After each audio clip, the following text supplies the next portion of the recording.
अथ मन्त्रपाठः।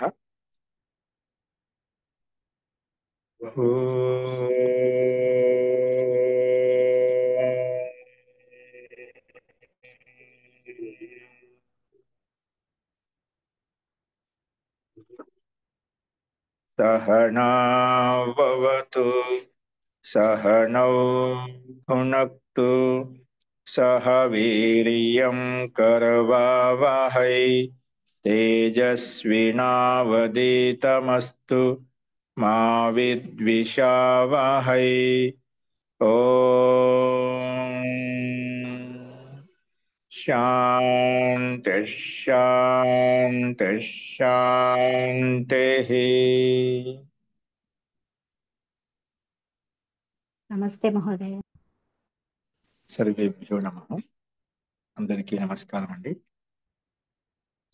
మనము వేదాంత దర్శనంలో 2వ అధ్యాయంలో 2వ పాదం చూస్తున్నాము. అందులో నిన్న మనము 2వ అధ్యాయంలో 2వ పాదం సంపన్నం చేసుకున్నాం పూర్తిగా. ఈరోజు 3వ పాదం ప్రారంభించుకోవాలి. సో ముందుగా నిన్న మనము ఈశ్వరుని యొక్క ఆకారము, ఈశ్వరుడు సాకారుడా నిరాకారుడా, ఈశ్వరుని యొక్క ఆకారం ఏంటి, ఈశ్వరుడు విషయంలో చాలా మంది పూర్వపక్షులు ఏమంటున్నారంటే ఈశ్వరుడు సాకారుడు, ఆకారం కలిగిన వాడు అని చెప్పి పూర్వపక్షి ప్రతిపాదిస్తున్నాడు. సిద్ధాంతి ఈశ్వరుడు సాకారుడు కాదు, నిరాకారుడు, ఎటువంటి ఆకారం లేదు. ఒకవేళ ఆకారం అని చెప్పినట్లయితే, పరమాత్మకు ఆకారం ఉంది అని చెప్పినట్లయితే అనేక దోషాలు ఉత్పన్నమవుతాయి అని చెప్పి దానికి బాగా విపులంగా స్పష్టంగా మనకు లౌకిక సిద్ధాంతాలతో మనకు చూపించబడింది. అస్తు, ఈ విషయంలో ఇంకా ఎవరికైనా సందేహం ఉందా? ఈశ్వరుడు నిరాకారుడు అని సిద్ధాన్ని ప్రతిపాదించాడు, కానీ పూర్వపక్షి సాకారుడు అని చెప్పాడు. మీరు ఈ బ్రహ్మ సాకారుడే, పరమాత్మ ఆకారం ఉంది అని ఎవరైనా మీరు చెప్పగలుగుతారా? దాంట్లో తప్పు లేదు. ఎవరికైనా అలా అనిపిస్తే, లోకంలో చూస్తుంటాం చాలా మంది బ్రహ్మకు ఆకారం ఉంది అని చెప్పి చాలా మంది అంటున్నారు. బ్రహ్మ విష్ణు మహేశ్వరులు అంత ఆకారం ఉందండి, ఆయన సృష్టిని ఉత్పత్తి చేస్తున్నాడు, ప్రళయం చేస్తున్నాడు. చాలా మంది బ్రహ్మ విష్ణు మహేశ్వరుని వీళ్ళంతా సృష్టికర్త ప్రళయకర్త అని అనుకుంటుంటారు అన్నమాట. అలా చాలా మందికి మనసులో ఉండిపోతుంది. ఇక్కడ మనకు స్పష్టంగా చెప్పబడింది ఆ పరమాత్మకు ఆకారం లేదు. ఇప్పుడు వాళ్ళు సృష్టికర్త అంటే వాళ్ళకి ఆకారం ఉంది. ఆకారం ఉంటే పరమాత్మ కాడు. వాళ్ళు దేవతలు అవుతారు, భగవంతులు అవుతారు, కానీ పరమాత్మ కాడు. ఆ విషయం మనకు స్పష్టంగా ఉంది. ఇందులో ఎవరికైనా ఇంకా సందేహం ఉందా? జీ చెప్పండి. అంతే కదా అంటున్నారు. ఇప్పుడు బ్రహ్మ విష్ణు మహేశ్వరులు అంటే వాళ్ళు పరమాత్మ కాదు కదా మహోదయ. బ్రహ్మ విష్ణు మహేశ్వరులు వేరే ఉన్నారు, వాళ్ళకి రూపాలు మనం చూస్తున్నాం. ఇప్పుడు కమలంలో కూర్చున్న బ్రహ్మ, మెడలో సర్పమున్న మహేశ్వరుడు, మహావిష్ణువు, వీళ్ళని చూస్తూ వాళ్ళ ఆకారంలో ఉన్నాయని కదా వాళ్ళ తాలూకా విగ్రహాలు మనం చూస్తున్నాం కదా మహోదయ. కానీ పరమేశ్వరుడు వాళ్ళు పరమాత్మనా కాదు. పరమాత్మ అంటే సృష్టికర్త పరమాత్మ. వాళ్ళెవరు కాసేపు ఇక్కడ మాట్లాడుకున్నా, వాళ్ళెవరు ఇదంతా ఎవరు అంటే వీళ్ళు కూడా యదృశ్యం తన్నస్యం అని చెప్పాం కదా మహోదయ. ఏదైతే ఆకారం ఏ విధంగా భావించాలి, వీళ్ళని ఏ విధంగా భావించాలి? కరెక్టే అండి. ఏది ఉత్పత్తి అది నశ్యం భవతి, కరెక్టే. వీళ్ళు ఎవరినిగా భావించాలి? వీళ్ళు దేవతలుగా తీసుకుంటాం కదా మహోదయ. దేవతలుగా తీసుకున్నారు. పరమాత్మ కాదు, దేవతలు. దేవతలు అంటే దివ్య గుణములు కలిగిన వాళ్ళు, ఐశ్వర్యం కలిగిన వాళ్ళు, వేద విద్య కలిగిన వాళ్ళు, బ్రహ్మజ్ఞానం కలిగిన వాళ్ళు అంతా కూడా. అంటే దేవతలు, మహాపురుషులు, మహాన్ వ్యక్తులు అలా చెప్పుకోవచ్చు. వీళ్ళంతా సృష్టిని ఉత్పన్నం చేయడంలో ఎటువంటి సామర్థ్యం లేదు. దివ్య గుణాలు ఉన్నాయి, ఉన్నతమైన సామర్థ్యం ఉంది, విజ్ఞానం ఉంది. అలాగా వాళ్ళు ఈ ప్రపంచంలో ఉన్నటువంటి వ్యక్తులకు, లోకంలో ఉన్న మనుషులకు అందరికీ ఒక మార్గదర్శనం చూపించి బ్రహ్మతత్వాన్ని బోధించవచ్చు. అంతేగాని వీళ్ళు బ్రహ్మ విష్ణు మహేశ్వరులు ఎప్పుడు కూడా పరమాత్మ కాలేదు. ఇవన్నీ పరమాత్మ యొక్క వాచకాలనే ఇలాగా వీళ్ళు ప్రత్యక్షంగా వీళ్ళు ఆ పేర్లతో ప్రసిద్ధి చెందారు కాబట్టి మనం వాళ్ళు ఆరోపించుకుంటున్నాం. వాస్తవం కాదు అనమాట. ఇవి బ్రహ్మ విష్ణు మహేశ్వర శబ్దాలు ఏవైతున్నాయో అవన్నీ పరమాత్మ యొక్క వాచకాలే. కానీ ఆ పరమాత్మ యొక్క వాచకాలు మనం కూడా లోకంలో ఎంతోమంది పెట్టుకుంటున్నామాట. రాముడు పెట్టుకున్న రాముడి యొక్క గుణాలు ఉంటాయా? అలాగే అనేక పేర్లు పెట్టుకోవచ్చు, కానీ పరమాత్మ ఎప్పుడు కూడా ఆకారం ధరించడు. ఆకారం ధరించిన ప్రతి వస్తువు కూడా అది నష్టమవుతుంది. నష్టమవుతుంది కాబట్టి పరమాత్ముడు ఆకారం ఉందన్నట్లయితేనా పరమాత్మ నష్టమవుతాడు, ఆ దోషం వస్తుంది. కాబట్టి పరమాత్మ ఎప్పుడు కూడా ఆకారవంతుడు కాడని చెప్పి మనం అర్థం చేసుకోవాలన్నమాట. ఈ విషయాలు తమ బోధన ద్వారా తెలిసినవి చెప్పాం అంతే మహోదయ. మేమే జ్ఞానం కాదు, తమ బోధన ద్వారా నేర్చుకుని మీకు మళ్ళీ చెప్తున్నాం అంతే. లక్ష్మి గారు, హరి ఓం మహోదయ నమస్కార. ఈ బ్రహ్మ విష్ణు మహేశ్వరులు అంటే మనం సృష్టించుకున్న రూపాలు కదండి. మనం సృష్టించలేదండి, కానీ నిజంగా వాస్తవంగా ఉన్నది వాళ్ళు. మీరు ఎలా ఉండదు, నేను ఎలా ఉండను, కానీ రూపము మనకు నచ్చినట్టు భగవంతుడు వాళ్ళ పుణ్యకర్మల కారణంగా మంచి రూపం ఇచ్చాడు, వాళ్ళకి అందంగా ఇచ్చాడు, అని వైభవంగా ఇచ్చాడు, అన్ని ఐశ్వర్యాలు కర్మఫల సిద్ధాంతాలు బాగానే ఉన్నాయి. మనం సృష్టించలేదన్నమాట. నిజంగా వాస్తవిక రూపాలు అలాగ ఉన్నాయి. అంటే వాస్తవిక ఇప్పుడు మీరు బొమ్మలు చూసి అంటున్నారంటే ఆ బొమ్మలు కరెక్ట్ మనం సృష్టించుకున్నవి. వాళ్ళు ఎప్పుడు అనాది చాలా ముందు కాలంలో సత్యయుగంలో త్రేతాయుగంలో వాళ్ళు ఉండేవాళ్ళు అనమాట. ఓకేనా, వాళ్ళ రూపాలు మనం కల్పించుకున్నాం, అది మనకు నిజమే. అందంగా అలంకరించుకుని అలా ఉండేవాళ్ళు. ఒక ఊహ అనేది అది దివ్యంగా అలంకరించుకో, దానిదే ఉందండి. కానీ వీళ్ళ యొక్క సత్తా ఉండేది, వాళ్ళు కూడా బ్రహ్మజ్ఞాని, వీళ్ళంతా బ్రహ్మజ్ఞానులు, బ్రహ్మతత్వాన్ని పొందిన వాళ్ళు. వాళ్ళు మోక్షంలో ఉండాలని కూడా ఆశ్చర్యం చేదన్నమాట. ఓకేనా, వీళ్ళని చాలా చాలా ఉన్నతమైన యోగులు అంటారు. అలా ఎలా అవుతుంది? అది మనం ఎలా ఉంటుందంటే మనం దాన్ని ఎక్స్ప్లెయిన్ చేసి చెప్పలేము. యోగ మార్గంలో వెళ్ళినప్పుడు మనకు అనుభూతి ద్వారా తెలుస్తుంది. ఇలాంటి అనుభూతి నేను పొందుతున్నాను. వీళ్ళని మనం భగవంతుడిగా కొలుస్తున్నప్పుడు యోగులు ఎట్లా అవుతారు? దానికి సంబంధం లేదు, యోగులకు దానికి సంబంధం లేదు. యోగం అనేది ఒక విషయాన్ని తీసుకొని మనం ముందుకెళ్ళినాం. మన ఆత్మ కళ్యాణం కొద్దిగా ఆత్మ దర్శించుకోవడం చేసేది యోగం అనమాట. అలాగే దాని ద్వారా మనం ముందుకెళ్తామన్నమాట. ఓకే, భగవంతుడికి యోగానికి ఇక్కడ ఏం సంబంధం? భగవంతుడు అంటే ఐశ్వర్యం కలిగిన వాడని చెప్పాం. యోగం అనేది ఉన్నతమైనటువంటి పరమాత్మ తత్వాన్ని పొందడం కొరకు యోగ మార్గం ద్వారా మన ఇంద్రియాలను గ్రహించుకోవడం కోసం యోగ పద్ధతిని, యోగాన్ని అవలంబించుకొని మనం ముందుకెళ్తాం అనమాట. అప్పుడు మనలో బ్రహ్మత్వం వస్తుంది, బ్రహ్మ గుణాలు వస్తాయి అన్నమాట. బ్రహ్మలో ఎటువంటి గుణాలు అవుతున్నాయి అటువంటి గుణాల వైపు మనం ముందుకెళ్తాం అన్నమాట. ఓకేనా, ఇంకా ఎటువంటి దోషాలు వస్తాయి? ఒకవేళ మనం ఆకారం చెప్పినట్లయితే దీంట్లో ఎవరైనా చెప్పగలుగుతుందా? మనం బ్రహ్మను సాకారం చెప్పినట్లయితే ఇంకా ఎటువంటి దోషాలు వస్తాయి? మొన్న ఎవరో అడిగారు కొంచెం.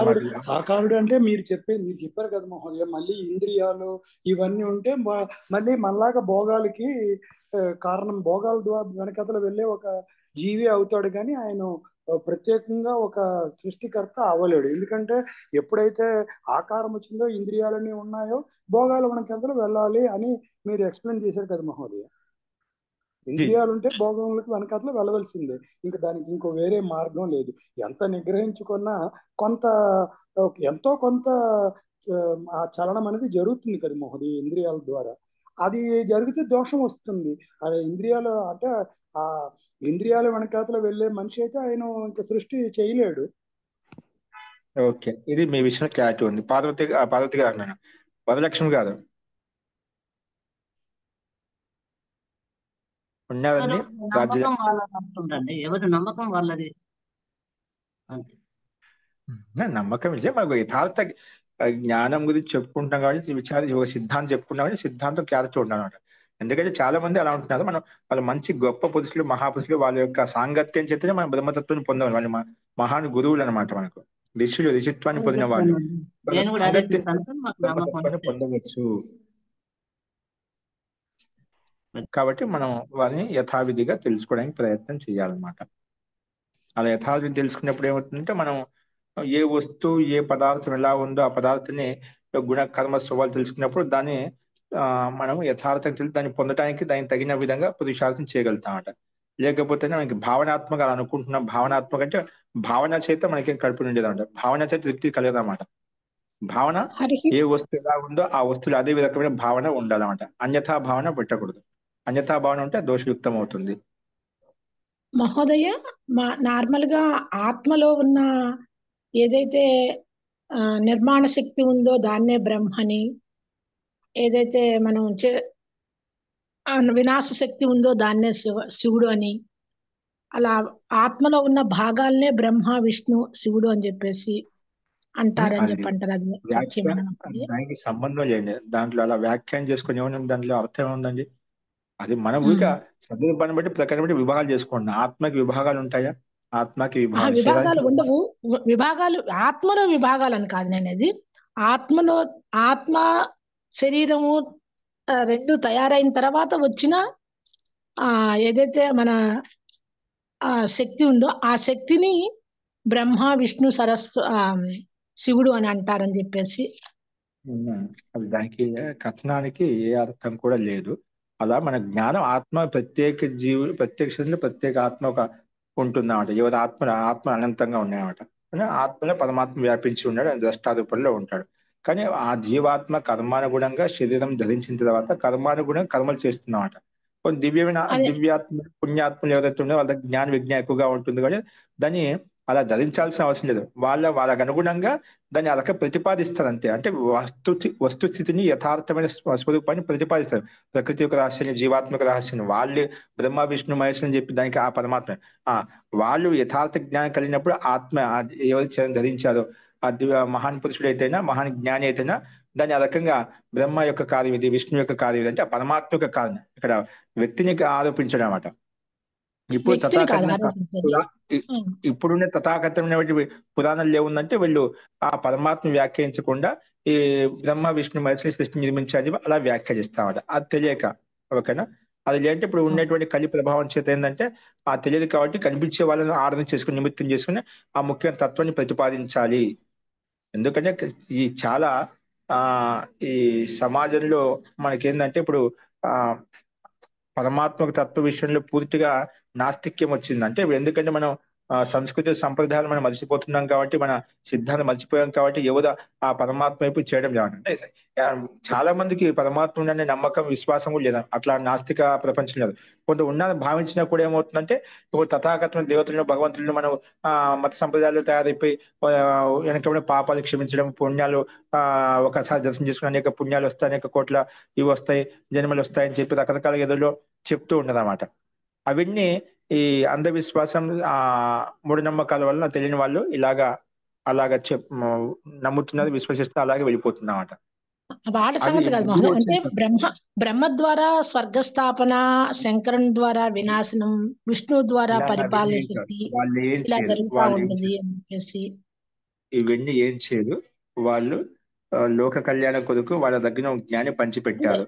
అటువంటి తత్వాలు పరమాత్మ ఎలా చేశాడు, పరమాత్మ సృష్టిలా నిర్మించాడు, ఇటువంటి విషయాలు మనం ఎలా చెప్పుకుంటాం. అలాగా వచ్చిన భక్త మహాశయులందరూ కూడా అందరికి ఇలాగ బోధించేవారు, యథార్థ తత్వాన్ని బోధించేవారు. కాబట్టి అన్ని వేదాల యొక్క సాధన కూడా ఆ పరమాత్మ తత్వాన్ని బ్రహ్మతత్వాన్ని పొందడం అని చెప్పి అలా ఉపదేశించారు. అంతేగాని వీళ్ళు చేయని చెప్పారు. అవి ఎన్ని గుణాలు ఏవైతే ఉన్నాయో వక్త అవే పేర్లతో యుక్తమైన వాచక శబ్దాలు యుక్తమైనవి కాబట్టి కాలాంతరంలో అది వికృతి చెంది ఆ రకంగా వాళ్ళ మీద ఆరోపించడం మొదలుపెట్టారు అన్నమాట. కానీ వాళ్ళు అలాగా ఎప్పుడు చెప్పలేమండి. ఋషులు వాళ్ళు మంత్ర ద్రష్ట అనేటువంటి వ్యక్తులు దూరదృష్టి కలిగిన వాళ్ళు అలా ఎప్పుడు వ్యాఖ్యానించేది అనమాట.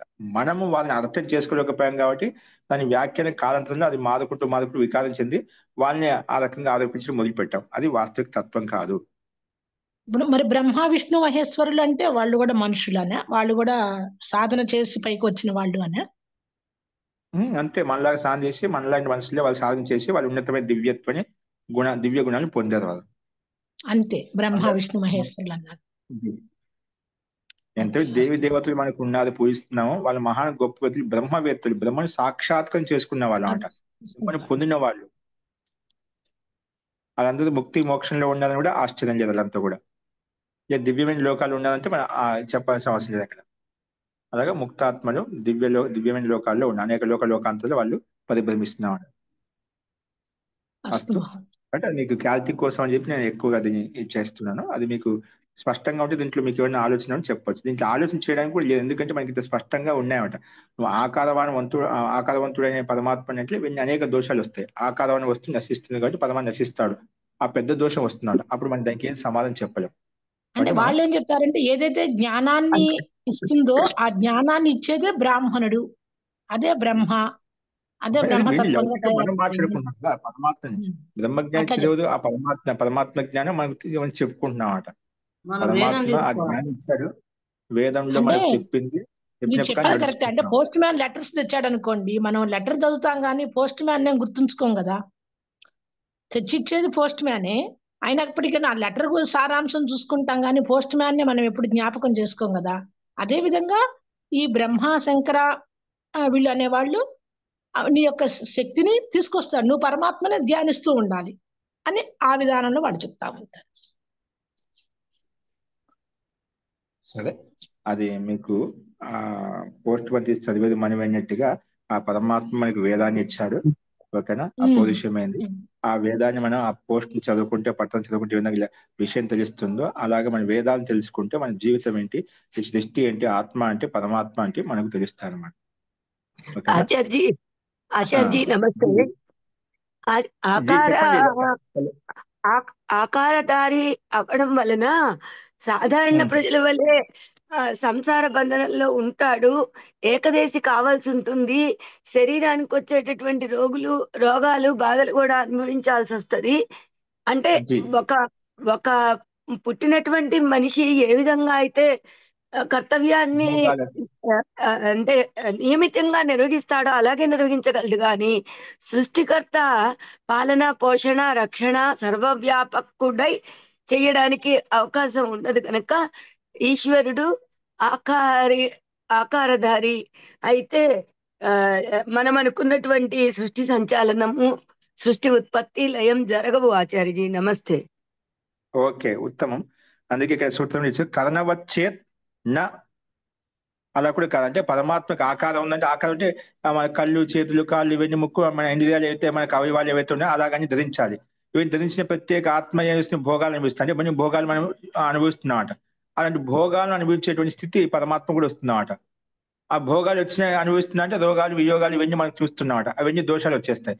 వీళ్ళని ఉన్న దేవి దేవత మనం అలాగా అనుకున్నట్లేదన్నా ఆ దోషాలు వాళ్ళు అనుభవిస్తున్నామట. రోగ వియోగాలు దుఃఖం అభిమానంతో దుఃఖపడి ఇవన్నీ దోషాలు వస్తున్నామట. అటువంటి అందులో ఒకటి ముఖ్యంగా అల్పశక్తివంతుడు అవుతాడు అనమాట. ఎందుకంటే ఏవైతే ఆకారం ఉంటుందో అది ఏకదేశంలో ఉంటుంది, ఒకే చోట ఉంటుంది, అల్పశక్తి సామర్థ్యంతో ఉంటుంది అన్నమాట. అప్పుడు సర్వజ్ఞుడు కాదు, సర్వవ్యాపకుడు అనే పరమాత్మ గుణాలు ఏవైతే చెప్పుకుంటామో ఆ స్థితి రాదు. ఆకారం అనే వస్తే ఇప్పుడు ఒక ఏకదేశంలో ఉంటుంది, అల్ప సామర్థ్యంతో ఉంటుంది కాబట్టి అటువంటిప్పుడు ఈ సృష్టిని నిర్మించలేడు, ఈ వీటి పాలించడం పోషించి చేయలేడు. అలాగే జీవులకు అనేక అనంత జీవులకు కర్మ ఫలాలను ఇవ్వలేడు అనమాట. కాబట్టి ఈ రకంగా శరీరధారి అన్నట్లయితే ఆకారవంతుడు అన్నట్లయితే భోగ ప్రాప్తి కలుగుతుంది, రోగ వియోగాలు వస్తాయి. అటువంటి వ్యక్తి ఏకదేశంలో ఉంటాడు కాబట్టి ఆకారమైనటువంటి పరమాత్మ కూడా అప్పుడు సర్వవ్యాపకుడు కాలేడు, ఆ దోషాలన్నీ వస్తాయి. ఓకే అండి, అతి ఉత్తమం. అదే మనకి ఇక్కడ సూత్రం ద్వారా కూడా చెప్పబడింది అన్నమాట. ఇవన్నీ దోషాలకు మనకి దానికి ఇంత సహజమైన దీనికి ఏ రకం సమానం చెప్పాలి. ఇప్పుడు మీకు ఎందుకంటున్నా అంటే ఇప్పుడు మీకు చాలా మంది అటువంటి వాళ్ళు అంటున్నారు కాబట్టి మీకు వాళ్ళు సమానం చెప్పొచ్చు. వీళ్ళు దేవతలు అయినప్పుడు దేవతలు కాదంటే ఆ దేవతలే వాళ్ళు, దేవతలు దివ్య గుణాలు కలిగిన వాళ్ళు. భగవంతుడు అంటే అంటే ఐశ్వర్యవంతుడు, అంటే అన్ని రకాల ఐశ్వర్య కలిగిన బలంతో బుద్ధితోటి జ్ఞానంతో విజ్ఞానంతో రూపంతో అన్ని రకాలుగా సామర్థ్యాలతోటి ఆయన అన్ని రకాల ఐశ్వర్యాలు ఉన్నాయంటే భగవంతుడు అంటామాట. అదే దివ్య గుణాలు కలిగి దేవతలు అంటామట. ఇవన్నీ పర్యాయ శబ్దాలు అన్నమాట, ఒక రకంగా అతనిలో ఉండే జ్ఞానాన్ని ప్రతిపాదించడానికి. కానీ పరమాత్మలు ఈ గుణాలు ఉన్నాయి. ఎందుకంటే పరమాత్మ అన్ని రకాల ఐశ్వర్య పరమాత్మలో ఉన్నాయి, అన్ని రకాల దివ్య గుణాలు పరమాత్మలో ఉన్నాయి. కాబట్టి ఒక్కోసారి సందర్భానుగుణంగా ఆ భగవంతుడు అంటాం, ఆ దేవతలు అంటామంట. అట్లా ఒకసారి ఆ గుణాలు పరమాత్మ యొక్క వాచకాలు కాబట్టి అది ఒకసారి మనం సామాన్య కథను చెప్పుకుంటప్పుడు ఆ దివ్య గుణాలు ఆ పరమాత్మలో ఉన్నాయి, ఆ భగవంతుడిలో ఉన్నాయని చెప్తామట. అంతేకాని వాస్తవంగా పరమాత్మకు ఆకారం ఉంది, ఆకారం చెప్తే ఎన్ని దోషాలు మనకు ఉత్పన్నమవుతాయి. అది 42వ సూత్రంలో మీరు చెప్పారు కదా మహోదయ, యోహి ఇంద్రియవాన్ భవే స ఉత్పద్యతే పరంతు జగత్ నిర్మాతు ఈశ్వరస్య నాస్తి ఖలు ఉత్పత్తి సంభవ తస్మాత్ నా ఈశ్వర ఇంద్రియవాన్ శరీరి సిద్ధ్యతి అని క్లియర్ గా అక్కడ చెప్పారు కదా. అదే చెప్పాను, అది చెప్పుకున్నా దాన్ని ఇంకా విప్లవం చెప్పుకుంటున్నాం. నిన్న ఒక వ్యక్తి అడిగాడంటే ప్రశ్న అడిగారంటే, సరే అండి పరమాత్మ అయితే అన్ని చోట్ల ఉన్నాడు, అంతటా వ్యాపించినాడు, రాళ్ళల్లో రప్పలలో కూడా అంతటా వ్యాపించి ఉన్నాడు కదా, అలాగే ఆ మూర్తిలో మూర్తి ఆకారం ఏదో మనం సృష్టించుకున్నాం బ్రహ్మ విష్ణు మహేశ్వరుడి, అక్కడ ఉన్నాడు కదా, అక్కడ ఉపాసిస్తే ఉంది. ఎక్కడైనా ఆ పరమాత్మ ఉన్నాడు, భావనాత్మ అలా ఉపాసించుకున్న తప్పే ఉంది దాంట్లో. పరమాత్మ అంతటా ఉన్నా అని చెప్తున్నావు. అలాగే పరమాత్మలో కూడా ఆ విగ్రహంలో కూడా ఉన్నాడు పరమాత్మ, ప్రత్యేక ఆత్మ కదా. అలాగే బ్రహ్మ విష్ణు వాళ్ళలో ఉండగా వాళ్ళని పూజిస్తున్నాం, మేము వాళ్ళని ఆరాధిస్తున్నాము, అలా అనుకోవచ్చు కదా. కానీ తప్పే ఉంది దాంట్లో. అంటే అప్పుడు నువ్వు ఆ ప్రత్యేక ప్రాణిలో ప్రత్యేక విగ్రహంలో పరమాత్మ వ్యాపించి ఉన్న కరెక్టే అండి. కాకపోతే నువ్వు ఆత్మలో విగ్రహంలో ఉన్నటువంటి ఆత్మతత్వాన్ని చూసి నువ్వు ఆరాధిస్తే తప్పు లేదు. కానీ ఆ విగ్రహం ఎవరిదైతే ఉందో, ఆ పదార్థం ఏదైతే ఉందో, ఆ పదార్థం అలా కానప్పుడు ఆ పదార్థమే పరమాత్మ అని భావించి, ఏం చెప్పాను, ఆ విగ్రహమే పరమాత్మకు బామాత్మ ఉన్నాయి కాబట్టి ఆ ఇందులో విద్యమానంగా ఉండే కాబట్టి అలా భావించును ఆ విగ్రహాన్ని లేదా ఆ వ్యక్తిని నువ్వు పూజించడం మొదలుపెట్టావు అనుకోండి, ఆ విగ్రహాన్ని జడ వస్తువుకి ఎన్ని రోజులు నువ్వు పూజ చేసినా దానికి శక్తి వస్తుందా, దానికి చైతన్యం వస్తుందా? అలాగే ఒక అల్పశక్తివంతుడైనటువంటి ఒక వ్యక్తిని, ఆత్మను ఎన్నిసార్లు స్థుతించినా, ప్రార్థించినా, స్మరించినా ఆ వ్యక్తి దగ్గర ఉండే ఎంతో జ్ఞానం, సామాన్య జ్ఞానం ఇవ్వగలుగుతాడా, నీకు సంపూర్ణ జ్ఞానం ఇవ్వగలుగుతాడా, ఆత్మానందాన్ని ఇవ్వగలుగుతాడా, పరమాత్మని ఇవ్వగలుగుతాడా? భావించుకుంటే ఏమవుతుంది, భావన చేత మనకు కలిపి ఉండేది కదా. ఇప్పుడు భావన అంటే, ఇప్పుడు భావన అని చెప్పి మనం అన్నం అనుకుంటే అన్నం నీళ్ళగా భావించని చెప్పి, ఇప్పుడు అన్నం అని చెప్పకుండా నీళ్లు అనుకుంటే మనకు ఆ నీళ్ళ యొక్క తృప్తి ఏదైతే ఉందో, నీళ్ళ యొక్క దాహం తీరడం ఏదైతే ఉందో అది మనకు తీరుతుందా? అదే ఏ వస్తువు ఎలాగైతే ఉందో దాన్ని అలా భిన్నంగా భావించుకోండి. భావనతో అయితే మన కడుపు ఉండేది అన్నమాట. అంటే ఏ వస్తువు ఎలాగ ఉందో దాన్ని అలా భావిస్తే అది తీసుకొని మనం దానివల్ల లాభాన్ని పొందగలుగుతాం. లేని దాన్ని ఎలా భావించుకోగలుగుతాం? ఆ దోషం వస్తుంది. కానీ భావన చేత తృప్తి కలగదు మనకు. ఎన్ని రోజులు భావిస్తాడా? అది ఎన్ని రోజులున్న ధాన్యం ద్వారా వచ్చే తృప్తి అయితేనో దాన్ని తింటేనే మనకు తృప్తి కలుగుతుంది. కానీ దాన్ని నీళ్లుగా భావించినా అనుకోండి, ఆ నీళ్ళ వల్ల వచ్చేటువంటి లాభం ఏదైతే ఉందో, మనకు దాహం తీరడం అనేది అయితే ఉందో అది ఎప్పుడు సంభవించింది అనమాట. అంటే ఏ వస్తువు ఏ పదార్థం ఎలాగైతే ఉందో దాని గుణకుర్మస్వ అలాగే భావించుకుని పూజించినట్లయితే ఆ పరమానందం పరమాత్మలో ఉంది, పరమాత్మ కాదు మనకు కలుగుతుంది. అలా నువ్వు లౌకిక వ్యక్తులు లౌకిక వస్తువులను ఎన్నిసార్లు భావించినా అది ఎప్పుడు కూడా జడ వస్తువు చైతన్యం కాలేదు. ఏకదేశ ఆత్మ సంపూర్ణ జ్ఞానవంతుడు కాలేడు అనమాట. కాబట్టి నీకు పరమానందాన్ని ఇవ్వలేడు. పరమానందం కేవలం పరమాత్మ దగ్గర ఉంది కాబట్టి పరమాత్మ మాత్రం నీకు ఇవ్వగలుగుతామట. అట్లా ఎవరి దగ్గర ఏ వస్తువు ఉందో వారిని యాచించినట్లయితే, వాళ్ళని అడిగినట్లే వారు ఇవ్వగలుగుతాడు. లేని వ్యక్తి నాకు నువ్వు ఇవ్వండి ఏమిస్తాడు? అలా నువ్వు రాత్రిపూట తెల్లవాళ్ళు అక్కడ కూర్చున్నా నీకు ఏమి ఇవ్వలేడు అనమాట. ఎందుకు ఆ సామర్థ్యం నువ్వు ఎక్కడ పోయి ఏది యాచించాలో అది అడగడం లేదన్నమాట. కాదండి అక్కడే పరమాత్మ ఉన్నాడు కదా, నువ్వు అంతటా ఆయన ఇవ్వచ్చు, ఆయన ఎందుకు ఇస్తాడు? నీ భావన మార్చాలి. అప్పుడు అంతటా వ్యాప పరమాత్మని ప్రార్థిస్తున్నాను అప్పుడు భావన మారితేనా ఆ భావనను కూడా నీ చింతన ఉంటుందన్నమాట.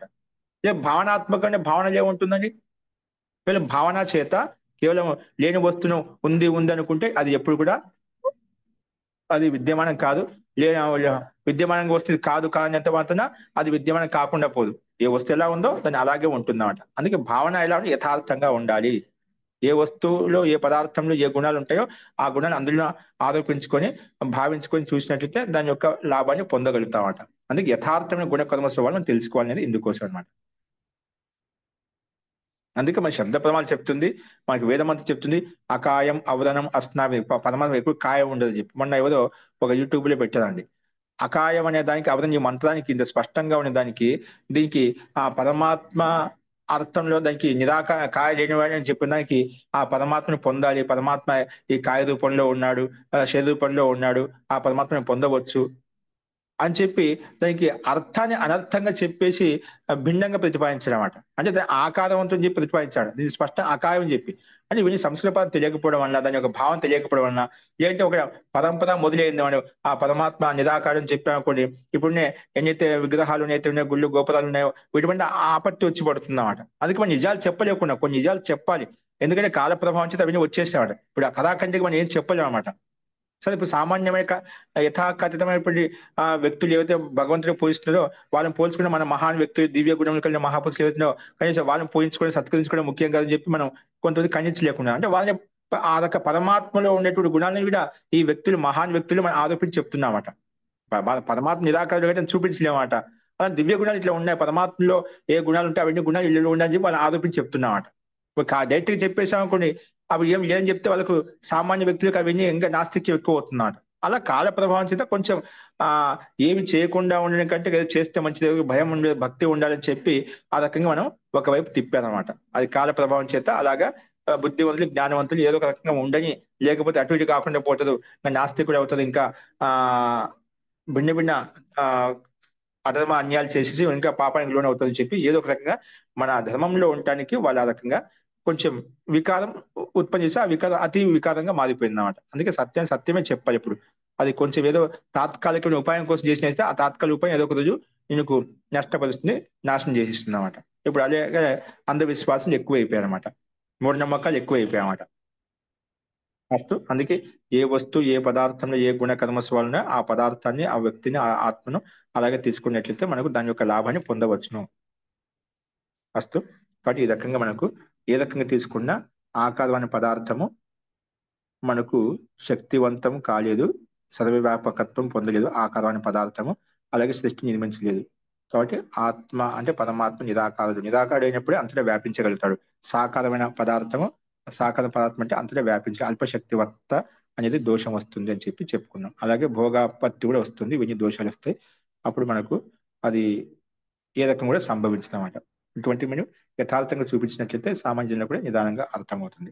అస్తు. అలాగే వేద ప్రమాణం ఉంది, ఆ కాయం అవదనం అని చెప్పిన, అలాగే అపానిపాదం, ఆ పరమాత్మకు కాళ్ళు చేతులు ఏమి ఉండవని చెప్పి, అటువంటి కాళ్ళు చేతులు వ్యక్తి ఉత్పత్తివాన్ శరీరవాన్ అవుతాడనమాట. ఆడు పరమాత్మ కాలేడు అని మనం స్పష్టంగా చెప్పుకున్నాం. అందుకే ఆ పరమాత్మ ఉత్పత్తిమంతుడు కాడు, శరీరవంతుడు కాడు, ఇంద్రియవంతుడు కాడు, అలాగే ఎటువంటి ఆకారవంతుడు కాడు అనేది మనకు స్పష్టంగా సిద్ధమైంది అనమాట. అస్తు. ఓకే అండి, ఇంకేం సందేహాలు లేవు కదా? అయితే నెక్స్ట్ చూడండి, మనం 3వ పాదం మొదలు పెట్టుకుందాం. సందర్భం ఉత్పత్తి యొక్క విషయం నడుస్తుంది మనకు. ఏంటి? ఉత్పత్తి విషయం నడుస్తుంది. కానీ ఇక్కడ పూర్వపక్షి మళ్ళీ ఒక సరే ఆ ప్రసంగానికి ఆడికి ఆపేసేసి సరే ఆకారవంతుని చెప్పి స్వీకరించిన తర్వాత మళ్ళీ ఇంకో రకంగా భిన్నంగా ఆ ఉత్పత్తి విషయంలోనే ప్రశ్నిస్తున్నాడు పూర్వపక్షి. చూడండి, 3వ పాదం 2వ అధ్యాయంలో 3వ పాదము 3వ పాద. న వియత్ అశ్రుతేః. న వియత్ అశ్రుతేః. వియత్ అంటే ఏమిటి? ఆకాశం. ఏంటండి వియత్ అంటే ఏమిటి? ఆకాశం. నా వియత్ ఆకాశం ఉత్పన్నం కాలేదు. ఏంటి? ఆకాశము ఉత్పన్నం కాలేదు పూర్వపక్షం అంటాడు. ఇవన్నీ మనకు ఈ పంచభూతాలు ఏవైతే మనకు బ్రహ్మాండ కనిపిస్తే ఆ పరమాత్మ మూల ప్రకృతి తీసుకుని ఉత్పన్నం చేశాడని చెప్పుకున్నామట. అందులో ఒకటి ఆకాశం తత్వం కూడా కదా. ఇక్కడ పూర్వపక్షం ఏమంటున్నా అంటే ఆకాశము ఉత్పన్నం కాలేదు. పూర్వపక్షం ఏమంటున్నా అండి, ఇది మొదటి సూత్రం పూర్వపక్షి అంట, ప్రశ్నకర్త యొక్క సూత్రం అనమాట. నా వియత్ అంటే వియత్ ఆకాశం నా అంటే ఉత్పన్నం కాదు, ఉత్పత్తి ప్రకారం నడుస్తుంది కాబట్టి ఇక్కడ ఉత్పత్తి శబ్దం రాలేదన్నమాట. ఈ ఉత్పత్తి శబ్దం రానప్పుడు కొంతమంది తెలియని వాళ్ళు అంటే దానికి ఏదో భిన్నంగా అర్థం తీసుకుంటారు, ఆకాశం కాదు అని చెప్పి. ఇక్కడ ఉత్పత్తి ప్రకారం చెప్పుకున్నాం కాబట్టి సృష్టి ఉత్పత్తి ప్రకారం నడుస్తుంది కాబట్టి ఇక్కడ ఆ సందర్భంలో ఆకాశం ఉత్పన్నం కాలేదు అని చెప్పాడు. దానికి కాలేదు, దానికి కాదని చెప్పాలి. ఎందుకు కాదండి అంటే అశ్రుతే, ఎక్కడ శృతి వచనం మనకు లేదు, ఆకాశం ఉత్పన్నమైనట్టుగా ఎక్కడ శృతి వచనం లేదు అని చెప్పి పూర్వపక్షి చెప్పాడనమాట. నా వియత్ అశ్రుతే, ఆకాశం ఉత్పన్నం కాలేదు. ఎందుకు కాలేదు ఎలా చెప్పగలుగుతున్నా అంటే అశ్రుతే, ఎక్కడ మనకు వినిపించలేదు, ఎక్కడ కూడా ప్రమాణం లేదని పూర్వపక్షి అనేసాడు అనమాట. చూడండి, అది కింద చూడండి భాష్యంలో. నా వియత్ అంటే ఆకాశో నా ఉత్పద్యతే, ఆకాశం ఉత్పన్నం కాలేదు. కనిపించే ఆకాశం మీద అది ఉత్పన్నం కాలేదంట. కథం? తస్య అనుత్పత్తి ధర్మవత్వం. ఎందుకంటే ఆకాశం ఉత్పత్తి ధర్మవత్వంతో యుక్తం, అంతటా వ్యాపించి ఎక్కడ ఉత్పన్నం అవుతుంది, ఇక్కడ ఉంది అంటే ఇది ఉత్పన్నమని చెప్పుకోవచ్చు. ఇక్కడ ఉంది, ఇక్కడ ఏం చెప్తాం, ఆకాశము అంతటా వ్యాపించి ఉన్నాడు. ఇక్కడ ఉంది, అక్కడ ఏం చెప్పదు, అంతటా ఉంది ఆకాశం. అందుకే ఉత్పత్తి ధర్మం అనేది లేదు దాంట్లో. ఆకాశంలో ఉత్పత్తి ధర్మమే లేదు, అంతటా వ్యాపించి ఉంది. దాని ఉత్పన్నం ఎలా చెప్పగలుగుతావు? కాబట్టి ఆ రకంగా చెప్తున్నాడు. తస్య అనుత్పత్తి ధర్మవత్వం, ఎందుకంటే ఆకాశం ఉత్పత్తి ధర్మం లేదు దాంట్లో, ఎందుకంటే అంతా ఓతప్రోతమై ఉంది, వ్యాపించి ఉన్న ఆకాశం అంతా కూడా. ఉచ్యతే కథం అంటే తస్య అనుత్పత్తి ధర్మత్వం అని చెప్పాడు.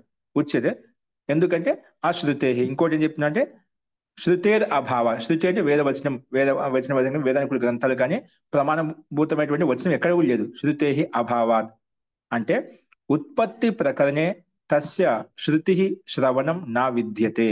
అంటే ఉత్పత్తి, సృష్టి ఉత్పత్తి ప్రకరణంలో ఎక్కడ కూడా శృతి వచనం అంటే శ్రవణం లేదనమాట. ఉత్పత్తి ప్రకరణ తస్య శృతి అంటే శ్రవణం నా విద్యతే, ఎక్కడ ఉత్పన్నమైనట్టు శృతి వచనం కానీ శ్రవణం కానీ ఎక్కడ విద్యమానంగా లేదు, ఎక్కడ వచనం లేదు అని చెప్పి పూర్వపక్షి చెప్పేసి అనమాట. ఉత్పత్తి ప్రకరణలో ఆకాశం ఉత్పన్నట్టుగా ఎక్కడ చెప్పలేదు, ఏ వేదవచనం లేదు, ఏ శృతి వచనం లేదు అని చెప్పాడు అనమాట. నా విద్యతే తద్యత, దానికి ఉదాహరణ చూపిస్తున్నాడు చూడండి. ఎక్కడ వచ్చిందంటే ఎలా వచ్చిందంటే తద్యత సద్ ఏవ సౌమ్య ఇదం అగ్ర ఆసీత్, ఏ సౌమ్య సత్ ఏవ ఇదం అగ్ర ఆసీత్. ఇక్కడ సత్తా రూపంలో ఉండేది కానీ అంటే ఇదంటే ప్రకృతి సత్తా రూపంలో ఉండేది, విద్యమానంగా ఉండేది కానీ ఆకాశం ఉత్పన్నట్టుగా ఎక్కడ లేదు. అది సృష్టి సద్ ఏవ ఇదం అగ్ర ఆసీత్, సృష్టి ఉత్పత్తి ప్రకరణం అంట. ఆ ప్రకరణంలో మొట్టమొదటి వచ్చిన సత్ ఏవ సౌమ్య ఇదం అగ్ర ఆసీత్, సత్తా రూపంలో ఈ జగత్తు ఉండేది, ఈ మూల ప్రకృతి రూపంలో ఉండేది, సత్తా రూపంలో ఉండేది, ఇప్పుడు కనిపించే వ్యక్తి రూపంలో మూల రూపంలో ఉండేది అన్నమాట. ఇది ఆరభ్య, ఈ వచనం మంత్రం నుంచి మొదలుకొని ఇది ఆరభ్య తద్ ఐక్షత బహుశ్యామ ప్రజాయేయ ఇతి తత్ తేజో అశ్రియత. ఈ యొక్క ఆ ప్రకరణ నుంచి మొదలుకొని, ఈ సూత్రం యొక్క ప్రకరణ నుంచి మొదలుకొని తద్ ఐక్షత, ఆ పరమాత్మ ఈక్షించాడు, సంకల్పించాడు. ఏం సంకల్పించాడు? బహుశ్యాం ప్రజాయేయ ఇది, నేను ఈ ప్రకృతిని తీసుకొని ఆ ప్రజల కొరకు అనేక విధాలుగా దీన్ని సృష్టిస్తాను, నిర్మిస్తానని చెప్పి సంకల్పించాడు. బహుశ్యాం ప్రజాయేయ ఇది, అనేక విధాలుగా ఉత్పన్నం చేయాలి సృష్టిని, ఈ ఉపాదాన కారణాన్ని అని చెప్పి అదొక సంకల్పించాడు. అందుకే తేజో అశ్రియత్, అందుకే ఆ పరమాత్మ అమూల ప్రకృతి తీసుకొని తేజస్సు ఉత్పన్నం చేశాడు. తేజో అశ్రియత్ అంటే ఇక్కడ పూర్వపక్షి ఏంటి, ఎప్పుడు ఖండించదు కదా, అని ఒక భాగం పట్టుకుని ఖండించేశాడు. తేజో అశ్రియత్, ఇక్కడ తేజస్సు ఉత్పన్నమైంది, ఆకాశ ఉత్పన్నం చెప్పాలి. ఇక్కడ ఈ సృష్టి ప్రకరణంలో ఎక్కడ కూడా తేజో అశ్రియత్, తేజస్సు ఉత్పన్నమైంది చెప్పారు కానీ ఆకాశం ఉత్పన్నమైనట్టుగా వచనం లేదు.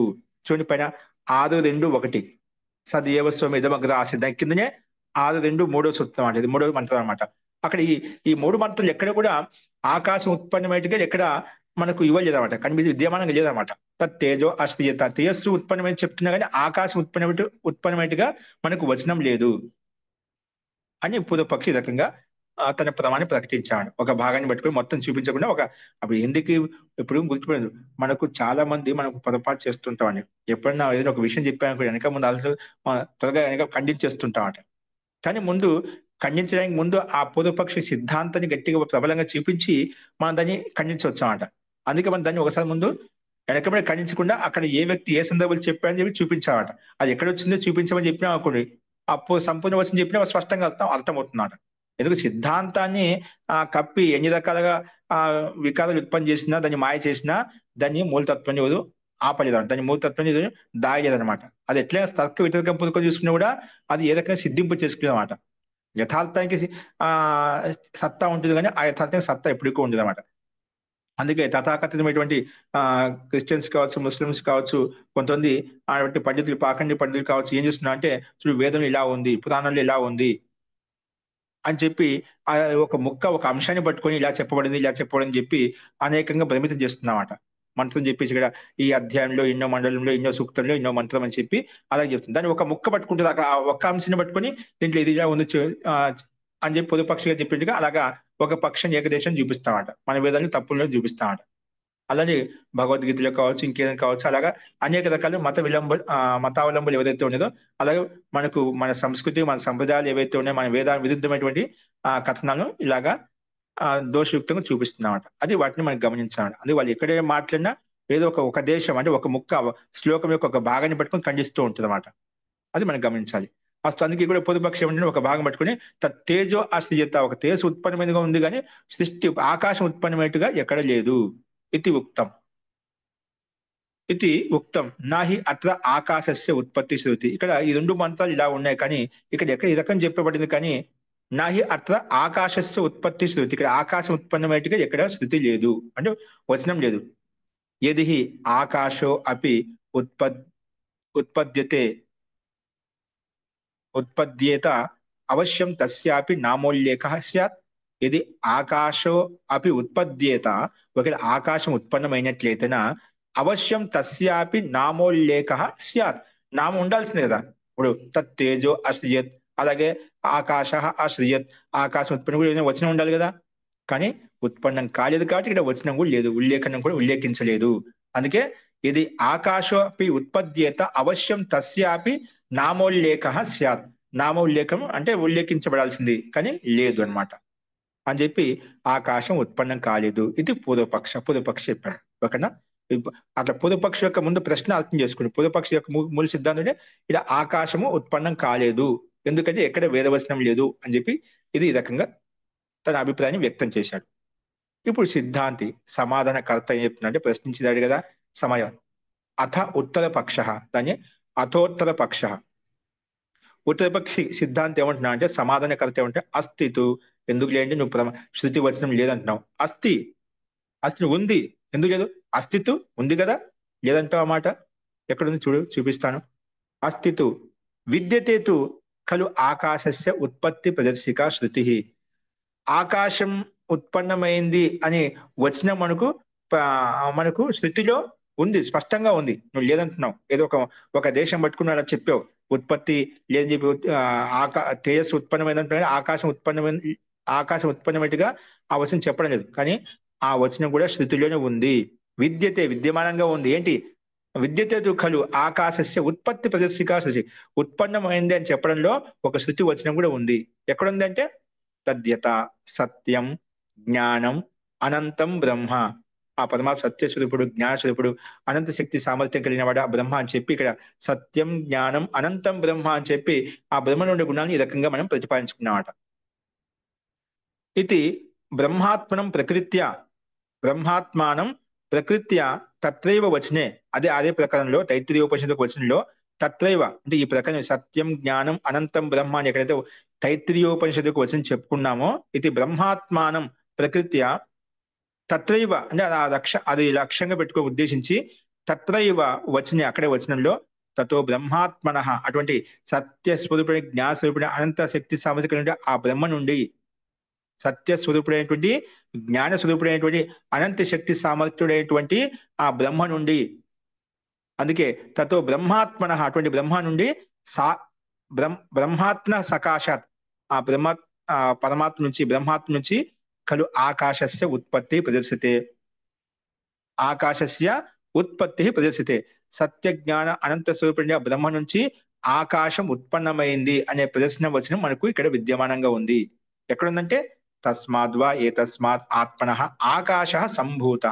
అదే తైత్తిరీయోపనిషత్తు, చాందోగ్య ఉపనిషత్తు పట్టుకుని ఇక్కడ తైత్తిరీయోపనిషత్తులో ఇక్కడ స్పష్టంగా ఉంది. తస్మాద్వా ఏతస్మాత్ ఆత్మనః ఆకాశః సంభూత, ఆకాశం ఉత్పన్నమైంది.